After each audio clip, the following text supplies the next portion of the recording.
see me so long? Welcome to the Tempest Universe. Manny, today's special, Robin with fried ice.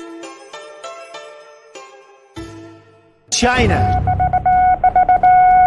Headline edition, July 8, 1947. The Army Air Forces has announced that a flying disc has been found and is now in the possession of the Army. It's China to me, China. Army officers say the missile, found sometime last week, has been inspected at Roswell, New Mexico, and sent to Wright Field, Ohio, for further inspection. I occasionally think how quickly our differences worldwide would vanish if we were facing an alien threat from outside. China. This is the Tempest Universe, man. Hold on to your ass. You're in for a hell of a ride.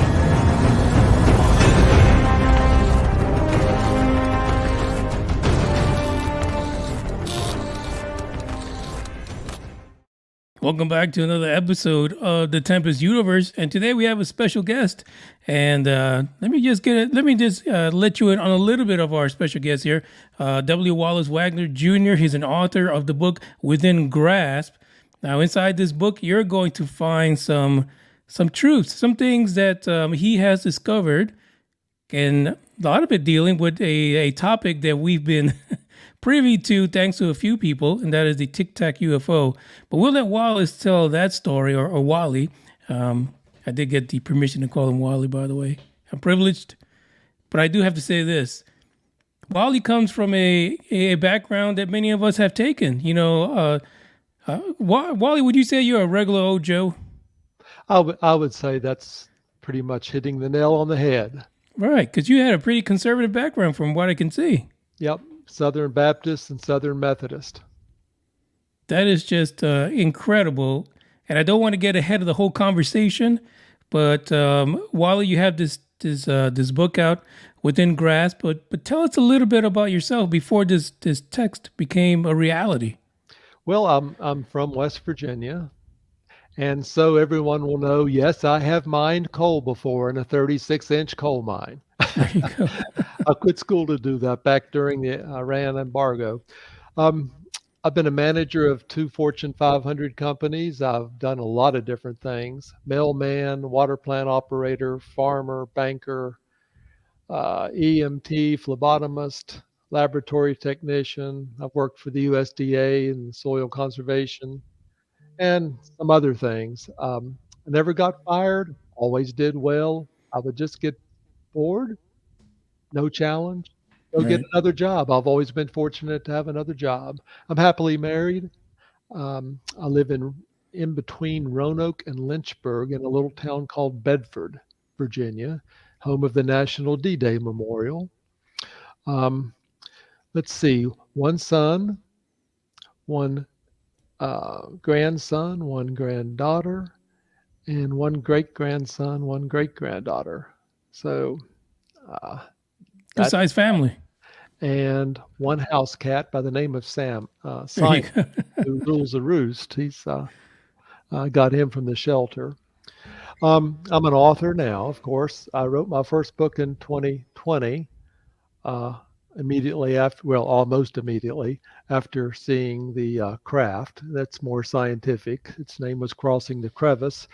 And recently, Within Grasp has come out. It's much more spiritual in nature and has several good interviews in it with Reverend Michael Carter, Reverend Barry Downing, Reverend Barbara DeLong, Dr. Paul H. Smith with Project Stargate, and just a general person that I really didn't know, but just kind of, I guess, set the stage for what it's like being in the Bible Belt today. So, fascinating. So, tell me a little bit about because your first textbook, your first book, actually seemed to have been driven by your experience. Tell us a little bit about that experience. Well, you know, this seeing a craft, I guess, affects different people different ways. I was a mailman at the time back in 2016. It was September. The air was crystal clear. The sky was as blue as you could imagine. And I love your intro, by the way, for your Okay. program because the white Tic-Tac is on there. Right. That's exactly what I saw, and it was right over my head. Uh, Wow. I just made a delivery here in the county, and I was going back to my vehicle, and something or somebody had me stop and look up. That's something I rarely do. I was standing out in the front of the lady's yard, Right. and right over my head was this Tic-Tac. It had no wings, no nacelles, no windows, no engine, no sound, no reason for being there. And it let me see it for about 3 seconds, and then it's gone. So immediately the questions, Right. start running through your head. Did it cloak? Did I really see it? Did it take off so fast I couldn't see it? Did it go into another dimension? Oh boy, who am I going to tell about this? Right. I mean, did they want me to see it? Was it a malfunction? Was it a weather balloon? All these things go through your mind. And it was a legitimate white Tic-Tac. So, from your perspective, where you were, could you estimate how large this craft was? 50 by 30. It's a Wow. 5 by 3 for sure. I mean, Hmm. that's darn close. Now, how high it was over my head, I've condensed that from what I originally thought. I was originally thinking it might have been maybe 1,000 or 2,000 feet. Now I'm thinking more of 500 to 1,000 feet. I've Gotcha. been back to the site several times. I Got had you. no way to gauge it. I mean, my Hmm. cell phone was in my vehicle. I probably wouldn't have thought to, over three Right. seconds to take a picture anyway. But there was nothing to really gauge it to. I could only confirm that it's about a 5 by 3, 50 feet by 30 feet. No windows. Hmm. Totally quiet. What goes to your mind in that very moment? Do you just freeze, or If it would have been back in the 60s, I probably would have been scared to death. But being indoctrinated with, Star Wars and Star Trek and right? whatnot, the words, Manny, right out of my mouth was, well, hello there. Oh, there That's you go. exactly what I said. I was not afraid at all, nor did I feel any sense of evil. Interesting. Being that I was Southern Baptist and actually Methodist at the time, actually teaching Sunday school, you're taught, these UFOs are from the dark side; they're from the Right. devil, Right. and that's false teaching. There was nothing from the devil that I sensed. Yeah, that's interesting because there's so much talk about this group in the government called the Collins Elite, which apparently really believes that these are demonic presences. Well, they can believe what they want to believe. I guess any of us can. If they're demonic presence, they've been around since before Christ. Let's put it that way, and we're still here. And I mean, there's been wars in the past that have been prevented from these. There have been uh, uh, fights in heaven, like the Nuremberg back in Hmm. the 1500s, where we have these competing forces. And you have to look at some other cultures too, because these crafts have been in all cultures. Vermont is if you're Hindu and in the India region, and actually, let's face it, these gods, plural gods, have come to all these cultures in all these countries in all these times past, and they just didn't drop in. They came in crafts, and Right. these gods, all except one, basically came to teach us. And I think it's really a form of getting us up to speed, so we can be a bona fide member of the universe, so to speak. But Right. right now we're too in tune with fighting. Oh yeah, we are. You can go from country to country to street to street. I mean, there's places in cities now, as you know, that if you're one block too far over, you have to watch your wallet. Right. But Among other things. yeah, you got it. But we've got a lot to learn here. I'm pretty well convinced of that. Oh, absolutely. So now, the first test crossing the crevasse that happened, or it was published right sometime after your first your experience? Yeah, I started working on it in 2018. I see.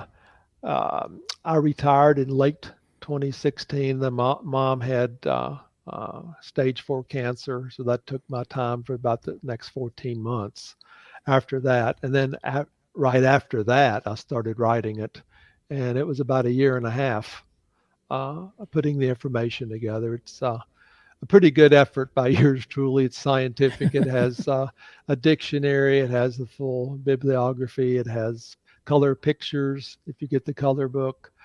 It covers a lot of topics from is the Earth 6,000 years old, crop circles, other crafts, the Bible, what we got wrong, church history, and my trip to Egypt, some Great Pyramid information, and some other tidbits.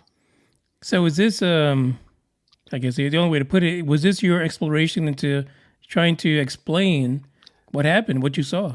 Trying to explain it to myself. I wanted to know, was I being taught correctly? And it really goes back to all UFOs are from the devil. And from there, I went into is the Earth 6,000 years old, because I've been taught that too. I've been taught people holding the Bible up, each and every word is God's word. This is God's book. Come to find out that that's not true at all. And just a bunch of different things. And so that really kind of created a new foundation for me, and it gave me some confidence. I got to meet Reverend Michael Carter as an Ancient Alien contributor and also an experiencer. And we had a sit down, and he's the real deal, let me tell you. He convinced me I'm on a path. Okay. And that has turned out to be very true. And having written that book, that first book, gave me confidence to step outside the gates of Western Christianity. And I have done that.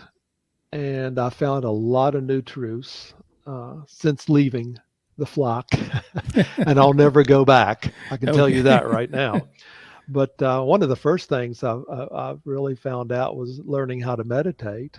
You don't learn that in Sunday school or church. You learn, prayer and worship and corporate prayer and whatnot. But for me, it's the meditation is like taking what's out there in the cosmos and bringing it into you and making it a part of your soul and your spirit. Whereas prayer is almost the opposite. It's inward going outward, trying to connect to a higher source, whether you're going to give praise or ask for supplication or whatever. It's from an inside going out. So that's one of the first things. And learning to meditate's really, given me a lot of insights. And one of the main things is it's really taught me my place in society and the universe. And oh, Manny, I could go on and on. Oh, absolutely. I've really learned that we're all connected. I mean, we're all brothers and sisters. And that's something that certainly was not taught before. But I believe that we all are connected. And not only are we all connected, but everything is connected one way or the other. And I guess I'm getting into quantum physics, but I'm learning that everything has a frequency, everything has a vibration. Some of that's within grasp. I use the analogy of a tuning fork. If I had a B flat and vibrated the B flat in my hand, and I had 10 other tuning forks in the room, only the B flat would ring, and it would match the frequency of the one I rang in my hand. Yeah. And that works in the universe too. With quantum physics, we're finding out that you can move a little particle here, and the equivalent particle wherever out there resonates with it. That kind of goes hand in hand with my interview with Dr. Paul Smith, who is a remote viewer. I put him in there because of I wanted to explore the weaknesses we have in our brain. Most of us go around Now, got to watch what I say, but most of us really care about how many bars we get on our cell phone or what's on TV at night or what we're going to eat. We have these little day-to-day, worries, but most of our brain's not used. And Dr. Smith with remote viewing really, really gives a great example of what we can do with our brains if we're trained. And of course, he was trained and he saw the USS Cole incident days before it happened verbatim. Oh, really? I mean, that was his claim to fame. Interesting. And, going back to the Bible, the same thing kind of happened with Paul on the Damascus Road. A lot of people think that, he immediately became a disciple or an apostle right after that, and he did not. He actually traveled to Saudi Arabia for 3 years for training. We don't know who trained him, but when he came back to be an apostle, I mean, he could look at Elymas and blind him. And of course, he brought Eutychus back to life. So he had these powers he didn't have before just with 3 years of training. So that's one of the things I put in there. And am I rattling too much? No, you're okay. You're okay. But I did have a question here. So Sure. prior to your experience, what was your take or perspective on things like UFOs and ancient aliens and things like that? I had read von Daniken's book, Chariots of the Gods, back in 1972. It was the first book I could not put down. I spent a whole day, a Saturday, reading it, which is something if you're in high school to think you'd waste a whole Saturday reading a book, but I did. Now, he was way ahead of his time. You couldn't find any other information on the topics he mentioned. It wasn't on TV or on, we didn't have computers then. But it was always in the back of my mind, okay? But that you moved to, I moved to Virginia in 93 and became Southern Baptist and, ultra conservative. And you're taught the earth is 6,000 years old, all this other stuff. And, really I have come to find out that it's just not true. And I'll just let that ride. Right. but that was where I was kind of at when I saw the craft. I had switched back to Methodist, but still pretty conservative. Gotcha.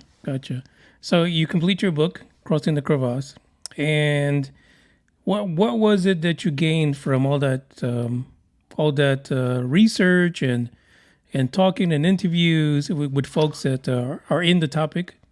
I gained that. First of all, the information that I found, you seldom, if at all, can find in a Christian bookstore. Right. We all like to think we're right. Most of us, not all of us. I'm an exception, and I know plenty of others. Perhaps you are too. That most of us want to be taught, want to be led, and we believe what we're taught or led, especially in church or Sunday school. One of the things I found out is that, it's a mantra. It's a narrative. The church has had, the big public church has had the same narrative since its inception. And that is one male God. You've got to know Jesus. You've got this one life to live. You've got to be born again. You've got to be saved. You've got to make a public confession. You've got to be baptized and all of that to make it to heaven. Once you're in heaven, you stay in heaven. And most all of that is wrong. That's what I have come to find out. And now I'm speaking for myself. I don't want to offend anybody, but one of the things I found out, Manny, is that one of the early church fathers, Origen, this was back between, let's say, after Christ's death up to about 200 AD. He was Greek influenced. Clement of Alexandria worked with him. He was considered the brightest mind the early church ever had, okay? he believed in his own form of reincarnation, which is pretty close, to what I believe. And that was accepted in the early church for 200 years. Interesting. It wasn't until Jerome started putting the Latin Vulgate together somewhere around 400 AD that this started getting weeded out. And what did the church do in order to make it a one male, create power for themselves, which is exactly what happened? They also had to weed out all the Gnostics. And Jesus basically had Gnostic training too. He was a Nazarene. And so you weeded out reincarnation, you weeded out all the Gnostics, you weeded out plural gods. And here's where I have a big problem. The Hebrew Bible uses the word Elohim some 2,500 times. Elohim, as you may know, with the I-M on the end, is plural. It was Elohim who created the earth and the heavens. It's Elohim that did most everything in the Old Testament. Elohim meant gods, plural, male and female. Asherah is an example. Okay, Asherah was taken out purposely in the King James, and there is no Asherah. But as we sit here today, when the NIV came out, Asherah is in the NIV 40 times. It's been taken out of the King James completely, as I mentioned. Now Asherah is in the New King James 6 times. So now we have a female god. Okay. With the early church, you only had male priests. Since 1921, we started having female preachers. Now we have female preachers in several denominations. So you have this shift happening. And that's more in tune with, what was original. Right. What I've also found out, and I'm speaking, for myself, is that I looked at Dismas. That's what the Catholic Church historical record seems to purport. That was the fellow to the right of Jesus on the cross at Golgotha. Common criminal. We get the impression that he was not saved, he was not baptized, that he did little to benefit society. But Jesus said that he would be with him in paradise that day. He didn't have to be saved. He didn't have to be born again. He didn't have to make a public confession. He wasn't baptized. Also, you look at Nicodemus, who yearned for Jesus's heart. He's, had to be sneaky about it to even get training. But Jesus told him he had to be born again. I don't understand that.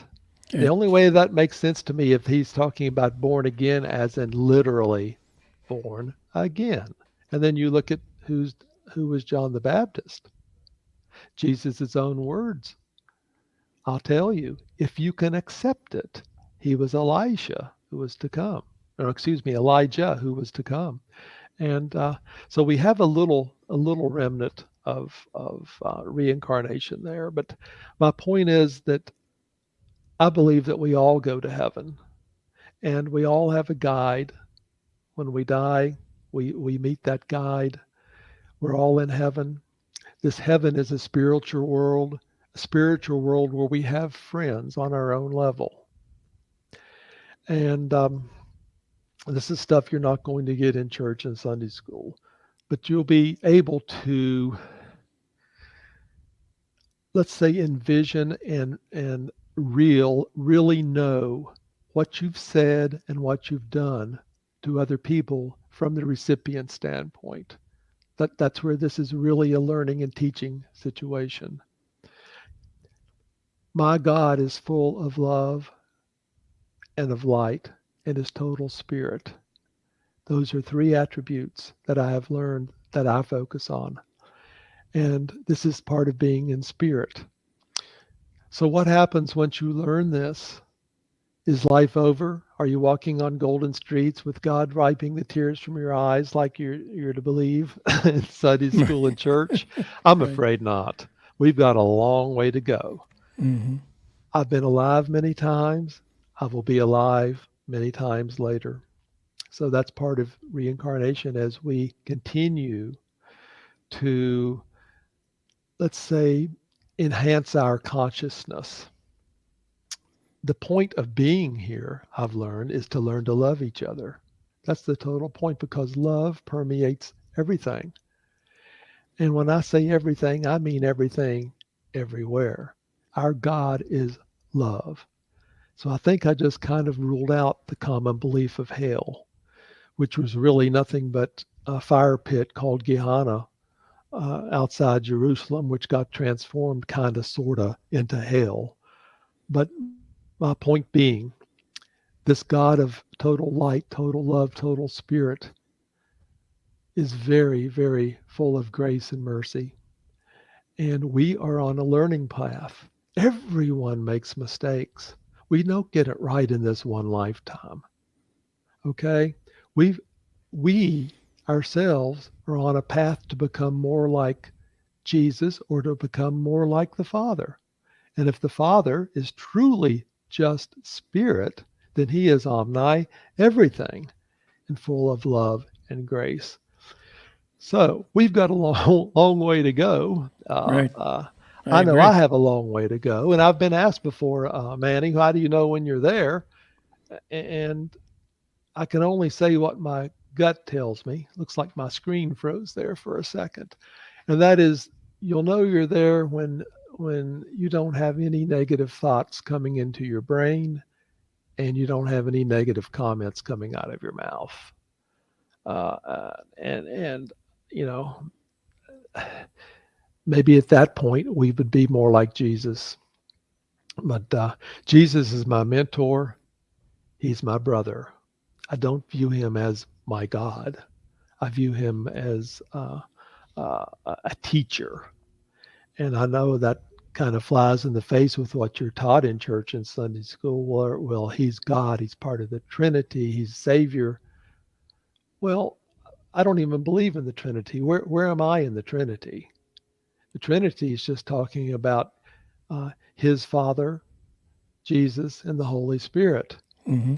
And I've learned that I'm a little God too. And this is biblical. It's biblical, from Corinthians to Romans to Hebrews to, it's just biblical. And you can even say from Genesis 6, there's multiple sons of God.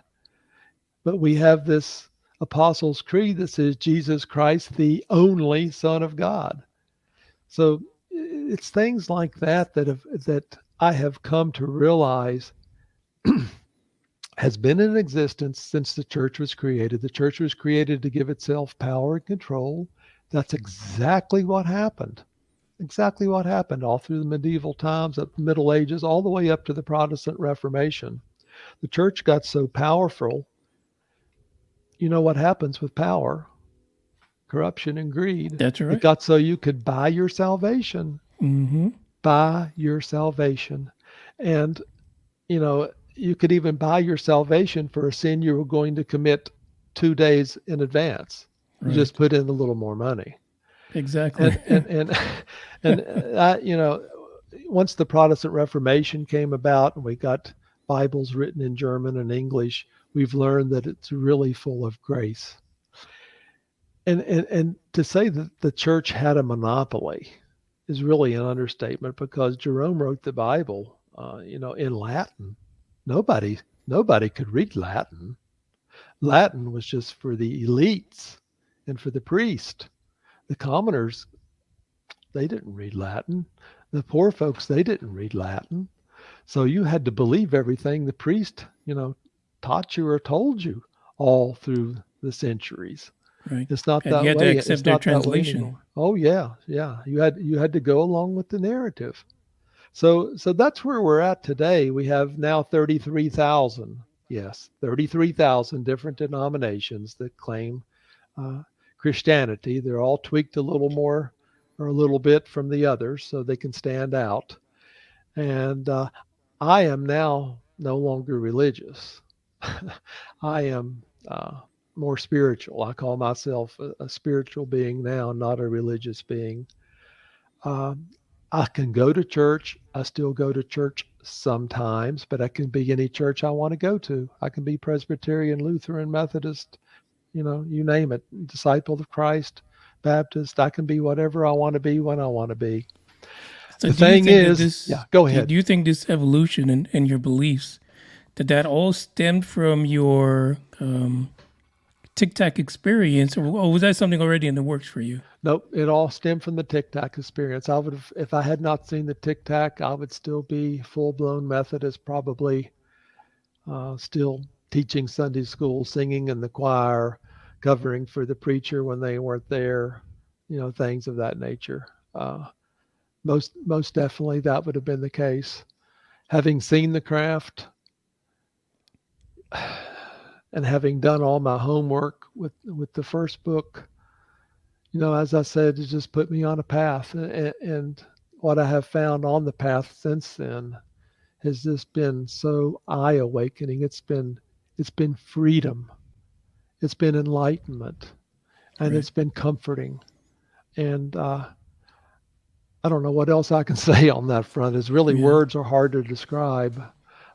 You look at all these other countries and cultures, and you realize that Hinduism and Zoroastrianism, and you can make a case for even Buddhism, or even older than Judaism, and they're still here. Jesus did not come to destroy; he came to build up. Right. And, Exactly. and we have 18 missing years of Jesus, and I'm fully convinced he spent time in India with Mary and Thomas and some others. And you know, I think he came here to teach. I call him Rabbi, like Mary Magdalene did. He came to teach us, and most of the teaching went right over our heads. Peter got a little bit of it. What I mean by that is he was able to raise Dorcas from the dead, and he was able to step out of the boat and levitate, at least for the first step, before he panicked. Right. Levitation is another thing I've been taught was evil, and I've learned that that's crazy, because even some saints levitate, and to levitate actually puts you in the godly realm in many arenas. So levitation is nothing but like walking on water. Certain yogis can levitate, and there's just so many other things I've picked up. I have a great, um, let me say, respect for most, if not all, of the major religions around the globe now. And I even have respect for the Aborigines, and some of their teachings. Uh, uh, we're all trying to get in touch with a higher power, Right. Right. and regardless of what moniker you stick on you, but uh, in a lot of ways, Buddhism and Hinduism, Zoroastrianism, even Judaism and Christianity and Muslims, they share a lot of attributes. I mean, we're all seeking a higher source, whether you call that higher source your God or your leader or your guide or your guardian angel. We're seeking that, and we're wanting to become better human beings as Do a you think that's result. why many people investigate and kind of look into UFOs and alien technologies and things like that? Possibly. We've never been alone. I'm an ancient alien believer, without doubt, but we've never been alone. These crafts have been with us all the time. They've been with our ancestors. It just did not start at Roswell. Right. We had other crafts in New Mexico. We had a craft down in Cape Girardeau, Missouri. I mentioned Nuremberg. There's crafts, everywhere, and they go back. They go back to, Josephus wrote about crafts. So we're still here. And if they came to destroy us, and if they were evil, and if they have all these powers, why are we still here? the fact is, it's a lot of it is technology that we misinterpreted, and we made some of these inhabitants or people in these crafts gods. And I'm convinced, that's what it is misinterpreted technology. The people that come here in crafts certainly aren't omni everything like you're taught God is, or they would not Right. have to have a craft to move around. They would not walk on the earth. They would not be like you and me. And that kind of rules out the Old Testament God, doesn't it? But Right. I'm a New Testament believer pretty much totally now. Jesus had to go to the Father. So if he has to go to the Father, if you're God, how do you go to God? Right. And another thing is, if you're God and you're omni everything, how do you go down if you're already supposed to be there? Mm-hmm. So, No, it makes so yeah. I I can mean, see there's definitely a lot of incongruencies when it comes to yeah. biblical teaching and how it's kind of developed or changed So, over so, the so, eons. so that's been probably the biggest change in me is all my formal biblical teaching I've kind of put aside, and I'm focusing more now on me and my spirit and my soul, and developing it from other standpoints, and from other truths that I'm finding out. So it's been an eye-awakening experience, and seeing the Tic-Tac, was a catalyst for it all. And that's all it took for me was a 3-second sighting. 3 second sighting, and you Yep, are on this completely different journey almost, I but am. almost still heading towards the same thing, right? You're still looking for those answers, those pivotal answers. Yep, yep, and I'm finding them some too. So So some of the topics that folks can see or read about within Grasp, your latest textbook, mhm. the spirit and the soul, time, vibrations and frequency, what happens at death, where we all come from, where we are all going, and God isn't quite what we made him out to be. Yeah, who came up with God as a he? Right, What if God has no sex? And guess right. what? We don't have any sex either. We're sexless, just like God. Hmm. And it's our bodies that purport, us having a sex. Spirits have no sex, and we're spiritual beings. So that ought to help our audience understand why there's no marriage in heaven, because we're sexless. Interesting, of course. And the one thing about the whole topic of God is that a lot of folks they get indoctrinated into that there's only one God, but you've mentioned that there may be more than one. Well, I mean, of course, there's more than one. There's all kinds of gods. Uh, uh, let me back up. If you read some of the writings that we can find, the remnants of writings we can find out of Syria, you'll learn that Yahweh wasn't even the chief god. Uh, uh, El was the chief Canaanite god. And if you do a little bit of homework, on just who El was, you may come to the conclusion that this El god had a bunch of children, maybe as many as 70. And each of these 70 children were given plots of land on this planet. And this land was actually had defined boundaries, whether it would be a mountain or whether it would be a river. And some of this is played out in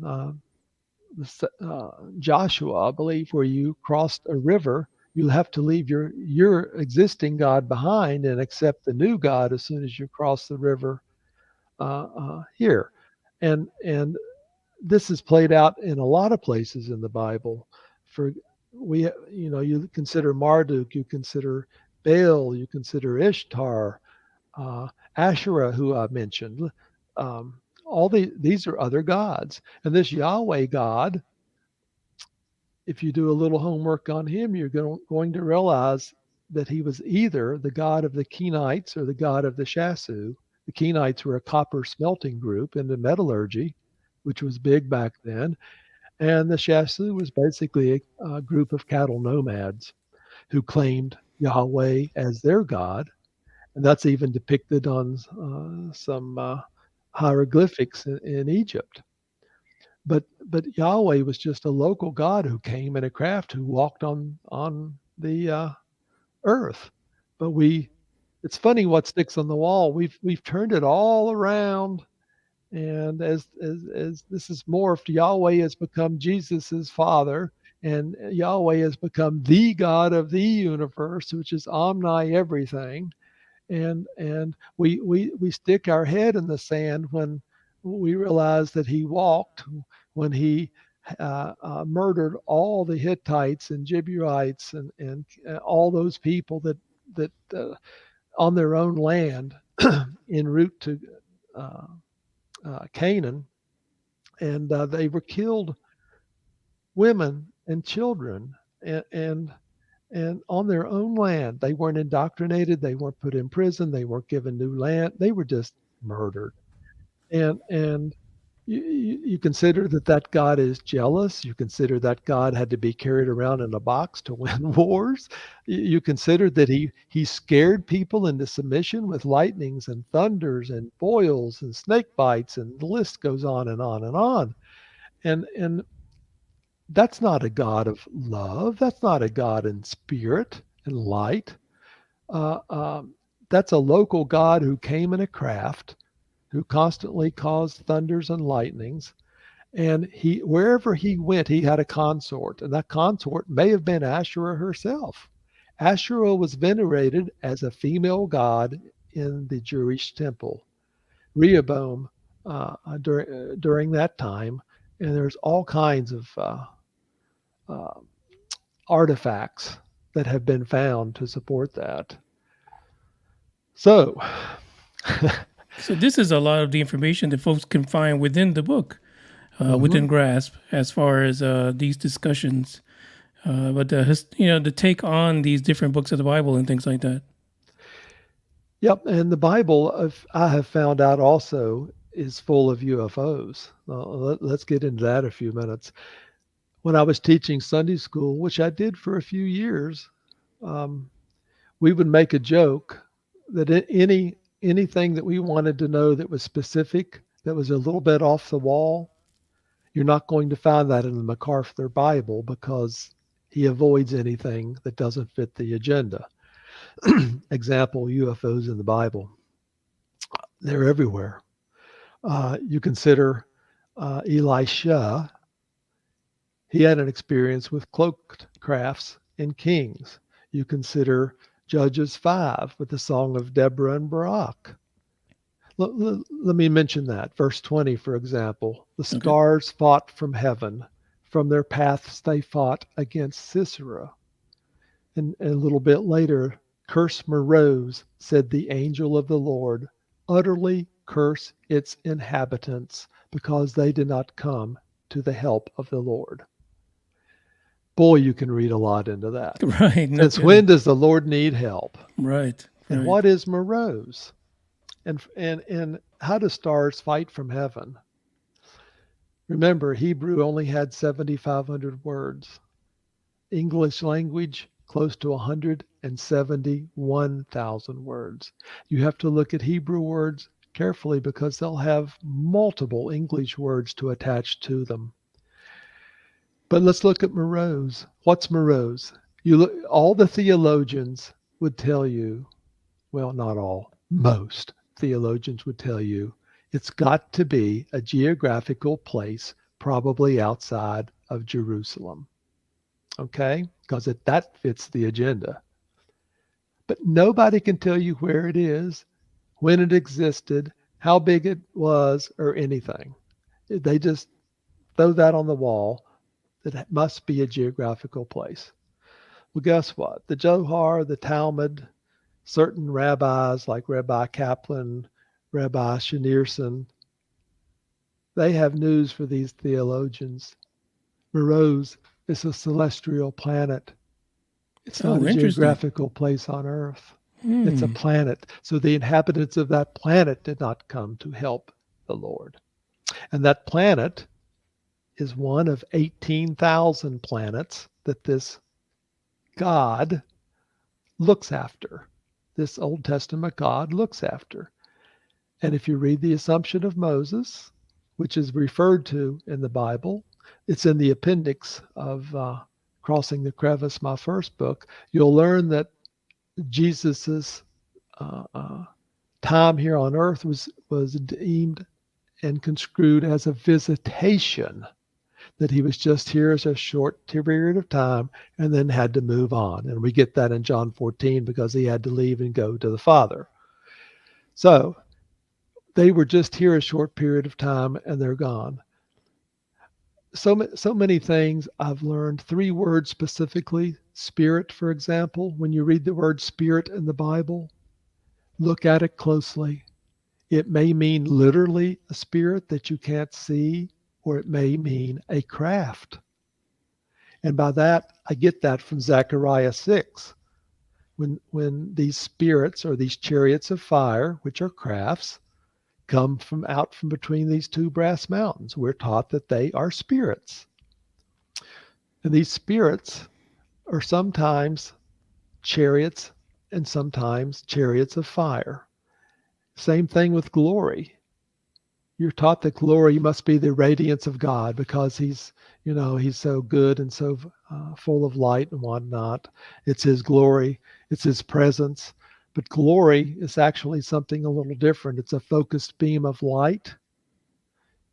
For example, when the light came down around the shepherds on the night of Jesus' birth, in a perfect circle, like a flashlight, that was a glory. Same thing happened to Paul on the Damascus Road. That was a glory.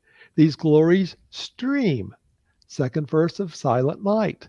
These stories gleam from heaven afar. You've probably sang that 100 times and not even realize it's a glory. It's a focused, a bedazzling beam of light coming from a source straight down on the earth. And these sources could be UFOs, theoretically.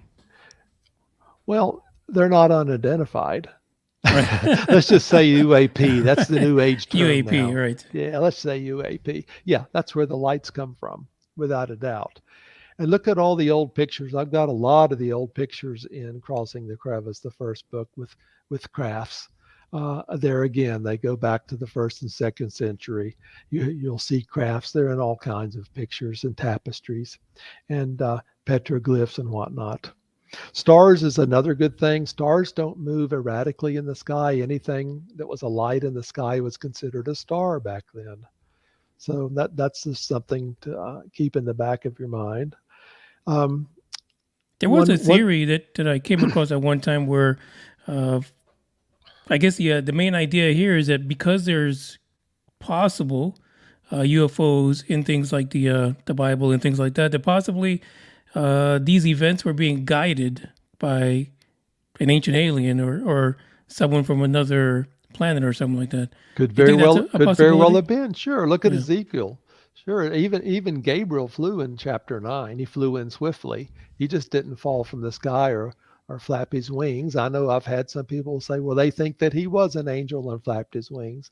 And that's fine. I respect that. But that's hard for me to get to, knowing what Ezekiel saw, knowing of all the other crafts that I've mentioned. And there's more than that. I mean, look at Elijah picked up, in a whirlwind in a chariot of fire and whatnot. And look at John in Revelation, in the New Testament even. You've read this so many times, I'm sure, in Revelation 4, and just skip over it. John sees this door open in heaven. How do you see a door open in heaven? Exactly. Where's the door going? Well, it's going up to the craft. Anything up is heaven. And he's called up into, guess what? The Spirit.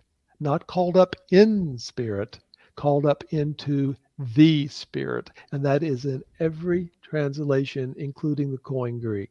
He's called up into the Spirit. This is a place where spirit is the craft. And what do we get after that happens? We get the description of the mother giving birth, the moon and the stars, the constellations that he sees, and that kind of thing. So he's definitely flown around the cosmos after he goes up into that craft. Hmm. And it's just things that we've skipped over before that you have to look at a little bit differently. And once you start looking at them differently, you're able to connect the dots and you realize these go all through the Bible, whether you're in Zechariah or you're in Kings or whether you're in Psalms or whether you're in, I mean, you name it, even in Genesis. So how do gods go down again? You think they just fell from the sky and hit the earth? They came down in crafts. Now, crafts apparently they crash. Could they have So crashed back then? that's right? why they're not gods. They're some type of an I hate to use the word alien, but I guess entity. Let's just say a non-terrestrial entity, Okay. and they have issues, with their crafts as well. Sure, they crash. Look at Roswell, and there's pictographs. There's one in Crossing the Crevice with a pictograph of a craft that is half in the earth and half sticking out. Uh, it's misinterpreted technology. And I give an example, and within grasp, Manny, if we actually made a god. When I say we, I mean the United States made a god to people. Okay. It was during World War II. I don't know whether you're old enough to remember the Black Sheep Squadron on TV with Robert Conrad. Goes back to the 70s, actually, but this is in that area, what used to be Vanuatu, the Solomon Islands, and New Guinea. During World War II, of course, we were dropping supplies to our troops, and some of the supplies on New Guinea were dropped out of airplanes, were picked up by the Aborigines. I see. Native. Okay. Guess what? Okay. They did not even know what day of the week it was, let alone what was going on in the outside world. And what did they find? Chocolate bars, candy bars, cigarettes, cookies, you name it. They venerated the airplane. The sound and the airplane they made out of sticks. It became their god. Interesting. Puddings to them, and that became a cult. Called cargo culture or John Fromm cults. And that cult there's remnants of it still in existence today. And that's something we created. And I put that within grasp as just an idea or just a glimpse into how gods are made. If it's something that is way over our head, technology we don't understand, it's awfully easy to say that person or that entity is a god. Well, that's really fascinating because when you take our current society the way it is now, and we're awestruck by the technology that these vehicles seem to exhibit. That's correct. But being that it's a vehicle and being that it's technology, that's what it is. It's technology, and some of it, you and I don't understand, but I have a pretty good feeling the secret government of the United States understands most of it because we've already been out there.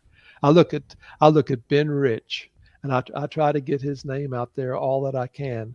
He used to be over the Lockheed Skunk Works. He passed away in '93, but shortly before he passed away, he made some quite enlightening comments, one of which, we've already taken ET home. There was a mistake in the equation. We have that fixed, and we've already been to the stars. Yeah. This was 30 years ago. Yeah, very popular quotes that always end up on documentaries for UFOs and things like that. And, it's really fascinating. So when we look at, let's say someone picks up within grasp and they're looking through it, what should they come out with? What is it that you want to impart on them as part of all your work? That's a great question. The Bible's not what it's made out to be. There's a lot more truths if you're willing to step outside. Well, I use the analogy, a pond full of lily pads. I have jumped to another lily pad, but it's still the same pond. It's okay to jump to another lily pad. It's a good one. I like that. And I'm not disparaging anybody. I'm not looking down upon anybody. I'm fully, respective of where I came from. Most of my friends are still on a lily pad, and that's fine. Everybody's on their own path. They progress at their own time. things you'll look at within grasp is that time does not exist. It's a human construct. Okay? That's hard for some people to understand. There's a lot we can do with our brains. Where's the teachers? That's something you'll take away. A lot of the UFO encounters, they're not all abductions to dissect a human being or to implant you with something. There's many healings. And Reverend Michael Carter had a miraculous healing. Okay? So that is in there. What happens when we die? There's a good near-death experience, also called a shared death experience, from Reverend Barbara DeLong in there, that takes us literally through what happens when you die. And she actually had physical attributes of that experience.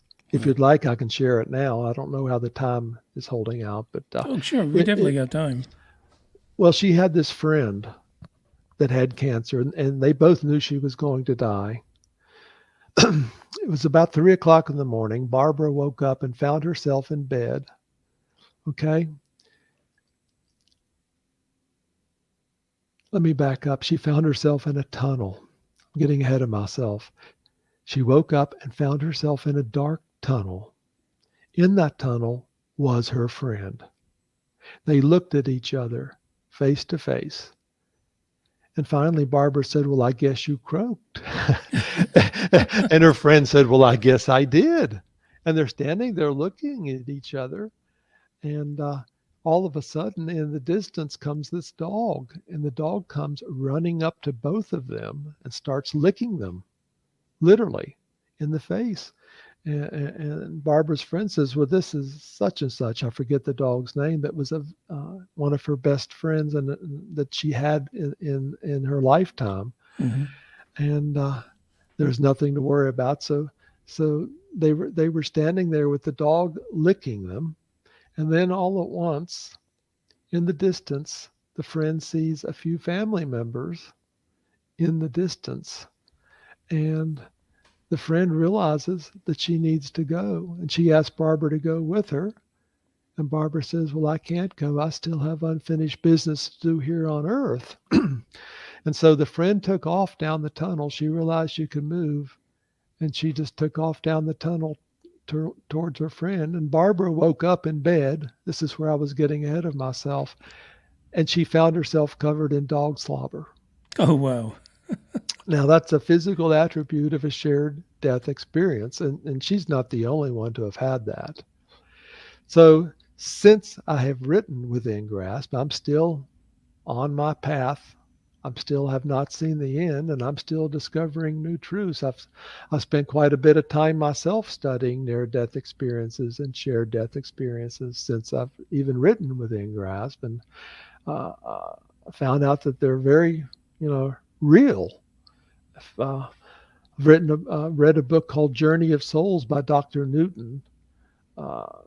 It's a case study of 29 individuals that he has worked with during his lifetime as a hypnotherapist, a regressive therapist, and every one of them reports having a guide. So we think we go to heaven and are instantly with Jesus or God, but actually we're with our guide. We're in spiritual form. Sometimes our family members can take the form of who you knew them as to bring comfort to you, but they're in their spiritual form and we're in our spiritual form.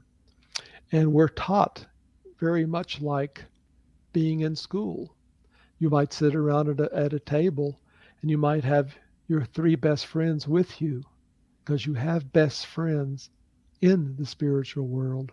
They're not necessarily your family members. They're people who are on the same level as you. And I'm using level because that term is used in the Book of Enoch. Gotcha. The Book of Enoch is in the appendix, as well as the Gospel of Thomas, the Gospel of Mary, and the Apocalypse of Baruch. They're all 4 of those are in the appendix of Within Grasp. And That's really interesting because I've never heard of the shared near-death experience. There's a near-death experience and a shared death experience. The That shared is death is when someone fascinating. else is involved. Either normally they're sitting at the bedside or something like that, and they're pulled in to the same experience that the person who is dying has. And then they recover after the person dies. They're back in this world. It's very interesting. I found near-death experiences quite interesting, in fact. Not Is there any everybody has connection? a tunnel. Is there any connection between the frequencies and things like that and being in that close proximity? I'm going to have to bypass that. Let me just say that we all have a frequency. We all vibrate. And you can make a very good case that the more conscious you are, perhaps the higher frequency you vibrate. Um, Let me just let that ride for now. Gotcha. Um, that's something I'm really still looking into. I just know it's real. I know everything vibrates, everything has a frequency. Even the planet Earth, called the Schumann resonance, has a frequency.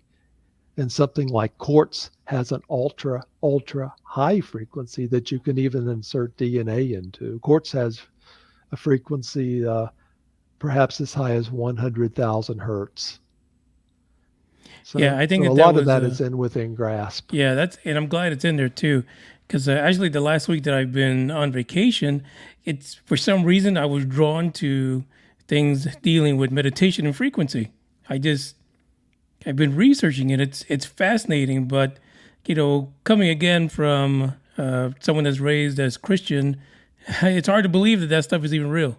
It is real, and I'll tell you what else is real. We're beings of light ourselves. That's why I say we're really little gods.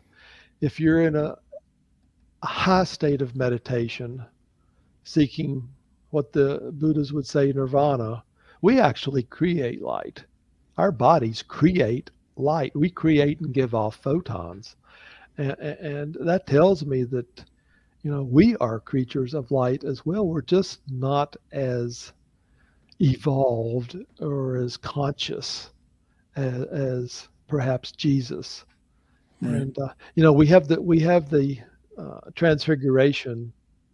That's in the Bible, but that's really a muted down version of the transfiguration. There's a much better one in a book that did not get into the Bible called the Pistis Sophia. It happened on the Mount of Olives in front of all the disciples, just not Peter and James and John. Gotcha. It happened in front of them all, and it talks about the glories, the shards of light, gleaming shards of light, and him just completely turning into light in front of them all.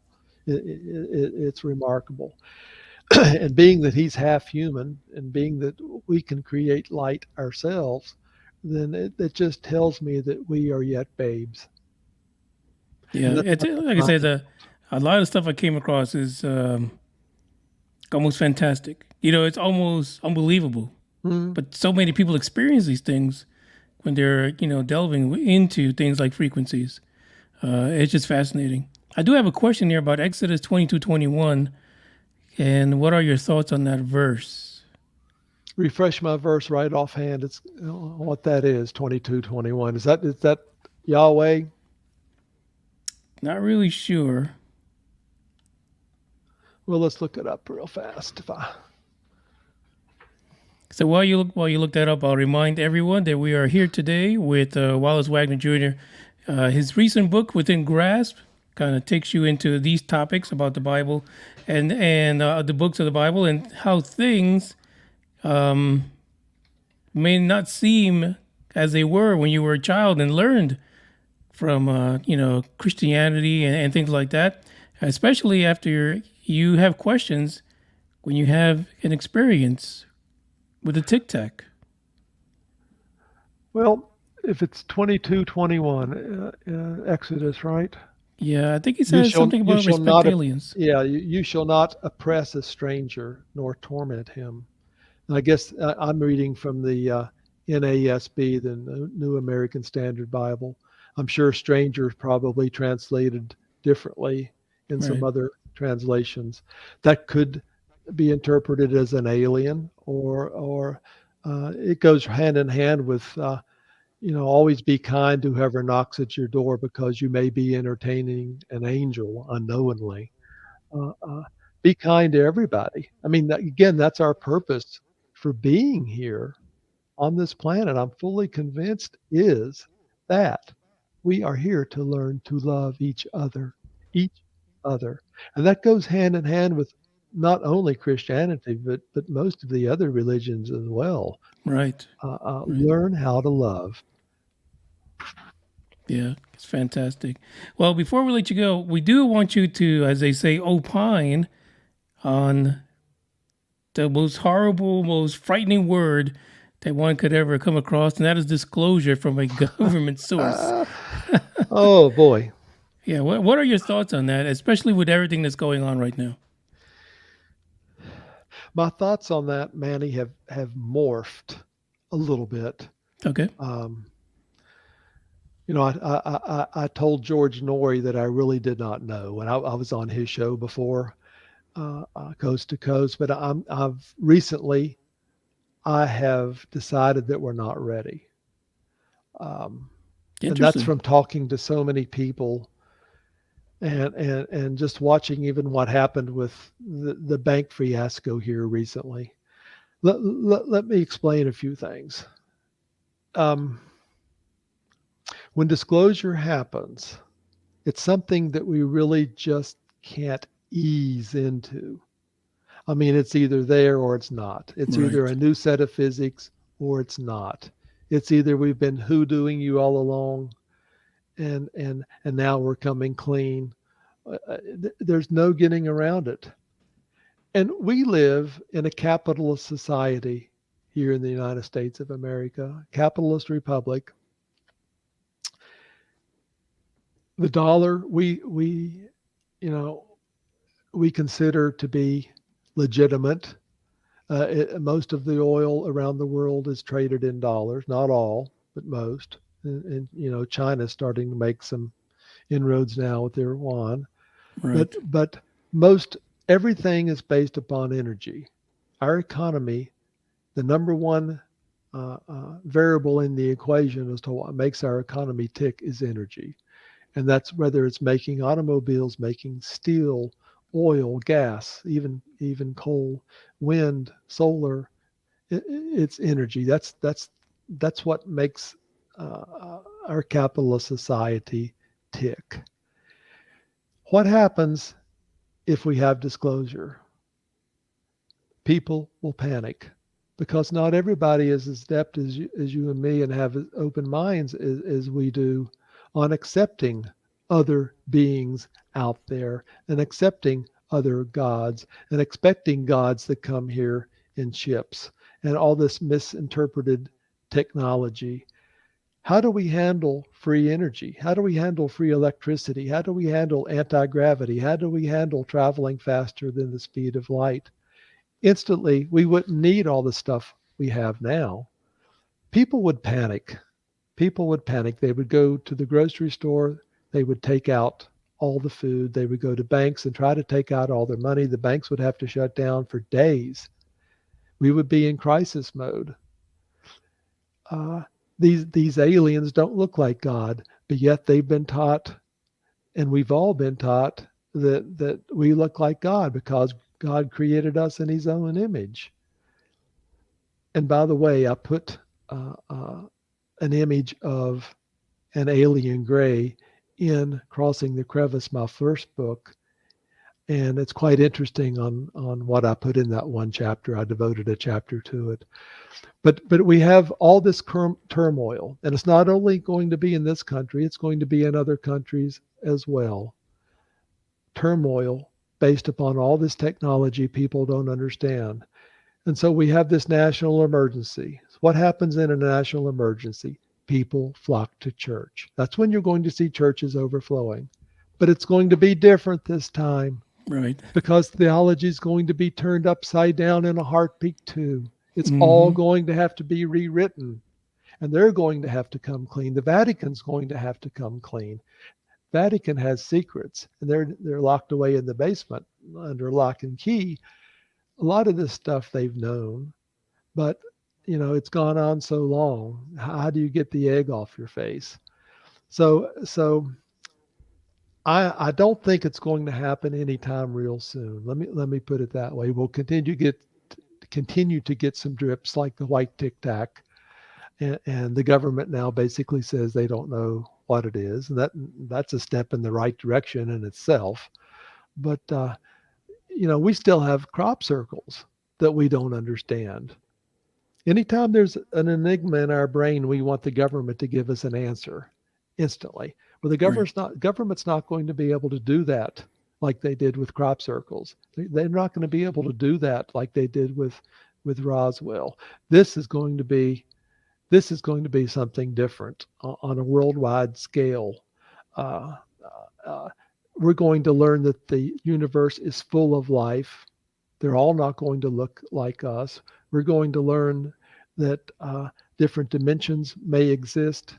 We're going to learn that we've never been alone, and that the God's even bigger than we made him out to be. The God really is the God of the New Testament, existing in spirit, light, and love only. And everyone who goes around in a craft all through space is not a God. They may be, perceived to be a God, but they're really not a God. Just advancing technology. Exactly. And we're going to be able to, realize that time doesn't exist. I mean, we know that already. I mean, but to see it firsthand and to understand that you can go forward and backwards. Hello, forwards and backwards. And it's going to be a whole new world. And I don't think our government, especially the secret government, is ready to let go of their power. And they may be, holding on to that for our own benefit. And that's really what I'm convinced is happening now. Yeah, we could have disclosure, but why would we want to destroy everything and create panic for everybody? Right. I really think they're withholding this, for our benefit until, well, I'm not sure what, until the aliens make themselves known more, until mainstream physics slowly catches up with what they know, which is on a whole nother sheet of paper altogether. And we are getting there. I mean, with quantum physics, we're learning what I mentioned with ringing one particle here causes the equivalent particle to ring over here. We're talking telepathy. We're talking teleportation. We're talking time travel. We're talking traveling faster than the speed of light. We're talking anti-grav. We're talking free electricity or power here on the planet. We're talking about going into other dimensions. There's so many other facets of this you have to consider that I just don't see it happening anytime soon. Did you at one point think we needed disclosure? Yes, I did, even 4 years ago. But I guess I've thought about it so much now, and I've talked to so many people that would absolutely be scared to death if it happened. Yeah. And based on what I had mentioned, especially with seeing other entities that don't look like us. They're instantly not from God. What if they're reptilian? What if they're mantis? What if they're greys? What if they're Nordics? What if there's something completely different, but still have an ascension soul or spirit, and pertain or share the same big God that you and I share. Right. I mean, when you have reincarnation, who is even to say that you're going to be born again on this planet? Right. You could be born a Nordic. I mean, that's possible. Right. Wally, you've been a fantastic guest. Ladies and gentlemen, Wally, the author of Crossing the Crevice and Within Grasp. any way that folks can contact you if they have any questions about the textbooks? Yes. If you go to my website, it's www.withingrasp.net. There's a link there where you can email me. There's also a link there where you can find both books on Amazon. They're also on Kindle, of course. And you can find out about both books on that website. I took Crossing the Crevice down. It's all on withingrasp.net now. Fantastic, Wally. And you know what? I was always a champion for disclosure, but you're right. What's happening in the last year or so, it's kind of scary to think about, alien presence all of a sudden too. Well, you and I can probably, handle it. It's just, do I want to live in a world with is total chaos all at once? Exactly. I don't. We're almost there right now. I still want to go to the grocery store and get groceries. I don't want to have to carry a gun wherever I go. Right. And I want to get my money out of the bank. That's okay. And I don't want to wake up and realize my dollar bill's worth nothing. Right.